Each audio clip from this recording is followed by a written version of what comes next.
So whether you become a cheerleader, whether you become a world leader, Yeah. it's the same. You know, it's the same. So to fulfill, you know, if you look at the rest of nature, a plant's going to fulfill its destiny, isn't it? Flower's going to fulfill its destiny.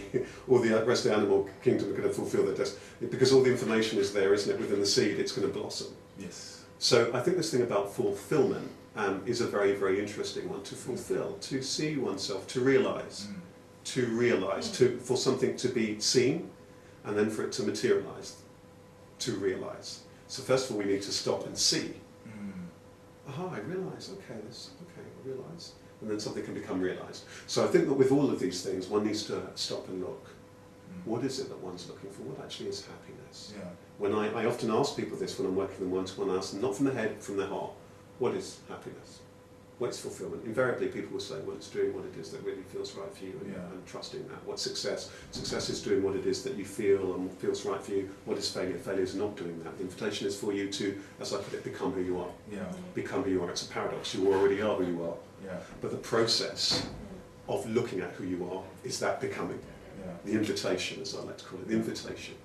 And when all these things are happening that we wrestle with, all these nagging thoughts and so on, it's an invitation of you to come back to yourself. I often say, sooner or later you'll hear what your heart's always been telling you. Stop being who you think you should become who it is that you are. Stop trying to be what it is that you think that you should be, and become who you are. Embrace who you are. Accept yourself as you are right now. Yeah. Because very often people, you know, one thing that does amaze me, all sorts of people come to sit with me, I do sessions with, or I go to sit with them, whether they're millionaires, whether they're teenagers, whatever it is that they are, and the person that they see themselves as, that they perceive that they are, with whatever issues and so on, the person that I see in front of me, I don't see that person they see. I see that magical whole person that they already are. So I don't even know what... Do you see what I'm pointing to? Dilemma is really, what that dilemma is. But do we ever see ourselves actually as we are, or fire all these labels of what it is that we perceive that it is that we should be? So the invitation is to look at life.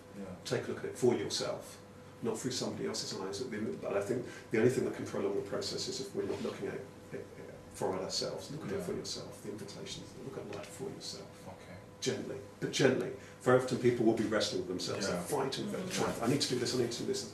Do it gently, gently look at oneself, embrace yourself. If you're not on your own side, who else is going to be? Very often people are saying, oh, this and this and this and this, but they're beating themselves up along with everybody else. How? It's upset. It's upset.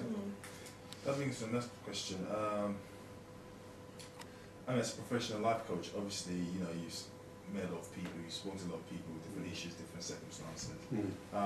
I mean, the book, The Power of Self-Belief, how do you relate to that? Well, it's good that, you know, it's good that you're doing, you know, it's good that you and your own journey, you know, you've had your own journey about, you know, you trying to do the things that it is you're wanting to do. And in the book you're talking about people saying you can't do this, you can't do that. What do we actually know about what we can and what we can't do? Absolutely, Apart from what people might have read or whatever, what do we actually know about what we can and what we can't do firsthand for ourselves? So what's really exciting for you is that here you are and you've gone on this particular journey and you've captured this particular journey, because these issues around self and belief will be questions that lots of people will be asking themselves in different ways. So I think it's magical seeing where someone's, you know, looked at this and embraced it for themselves and has shared that with others. And all of these things are going to resonate in different ways with different people, but I think it's magical, that invitation, you know, just the cover of the book with the door, the invitation is there. The invitation is there. Life is a constant set of invitations. And this is another magical invitation for somebody to find themselves, whether it is the book resonates with them, whether it doesn't, it's a material, it's there. The invitation is there. Wow. Okay, where can viewers purchase your book? Actually, can I let them copy the book? Yeah. Gift of Inner Success, Okay. They can get that from rosario.com, or you can type me into a well-known search engine and you'll get my website, and people can get that from there. So just a short. And what I like about the cover as well is the ribbon on top of it. So you just open it up and there's true substance. And it's transparent. Can you see? It's cute. It's just transparent. When I first had the irony about this book, strangely, was when I first trained as a coach. I went to become a coach, and I went to become a coach, as you might remember, to get these tools to help you move ahead in their life. The training was wonderful, of course, and it gave me some tools, but when I finished my training, my initial training, I found myself writing on the tube, on the train, every day. It's about all these subtle things, energy, trust, flow, and so on. And this book, and I tried to get it published for a while, nothing happened, and then I did the other things I did and produced some other materials and so on. And then something else came along, and then I remembered the title, The Gift of Inner Success, and I wrote, I recorded this, it's a stream of consciousness. We went in and recorded something, and we transcribed it as a book. So here we are, for me and myself, it became full circle, because these themes about these things that nobody seems to be talking about, and these invisible things. So it's very nice. So yeah, the invitation is there. It's transparent. It's there. It's there. You know, very often life is a little bit like a fog. Do you know what I mean? But if you're still, clarity will emerge over a period of time. Nothing's changed. You're still in the same space. The illusion around something to become disillusioned. The illusion falls away.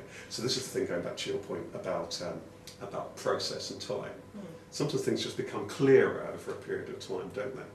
But the debris also builds up over a period of time, you know, so we're like a bit like a mirror. And so every now and then it's good just to wipe that down. You know, so the book is a little bit of gentle brainwashing to wash the brain. Or good brainwashing, good brainwashing. To wash the brain. Why is it brainwash? Look at the word brainwash. To wash the brain. To wash it. To wash away all those perceptions we have. To wash it. To wash it. So it's clear again, as it was always. There's no process. In a way, there's no process, it's gently looking. You don't need to do years of therapy in order to arrive at that. You don't need to do it. I'm not saying there's anything wrong with therapy, I don't say it doesn't have its value. Of course. But for most people, it's not necessarily if we're ready. But we have to be, the important thing here is that we need to be ready to accept life. We cannot take part of life and want only one part of it. This is one of the problems with modern day personal development. We want this, but we don't want that. How can you want an apple but you don't want its pips? It's not possible. Absolutely. All part of the same thing. It's all part of the same thing. It's not possible. Wow, that is really powerful. And I'm still blown away with all the things you've been saying. And you know, just been very much of an encouragement. My pleasure. But finally, just to quickly rush through this.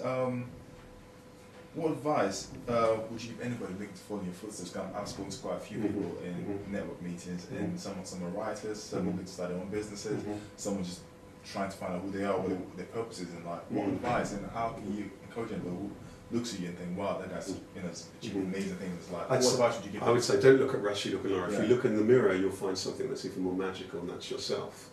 Why would you want to walk in somebody else's footsteps? It's not possible either. It's not possible. There's something even more magical, and that's you. And we live in a world where so often we're taught that we need to be this. Let us admire this celebrity. Let us admire this particular business person. All these things that put pressure on somebody. Even that somebody's saying to you, you can be better. You need to be this. You need to be better than. You need to learn. You need to be a great. The moment with a child, you let them know that you love them as they are. Or with anybody, as they are. Not as you want them to be. Because most of the time, it's all about what it is we perceive we want. It's selfish. We say we love someone, we don't love them. We love the idea of them, we love what we want them to become. The moment you accept somebody as they are, you will see them blossom. Anyone who's a parent will see this, will have known moments of that. But we often forget it along the way. So follow your own footsteps, follow your heart. Yes, you'll take inspiration from this, there, but also if you look at anybody too closely, you're going to see the flaws, you're going to see the human frailty, and then you're disappointed all of a sudden, because you've invested everything in this particular icon, this particular person, this particular coach, this particular celebrity, this footballer, whoever. Be yourself. That's even greater. Be yourself. Nothing else. So for the viewers, if we were to ask you a question, who is Rashid Ogunlari, what would you say? Oh, no, that's a question.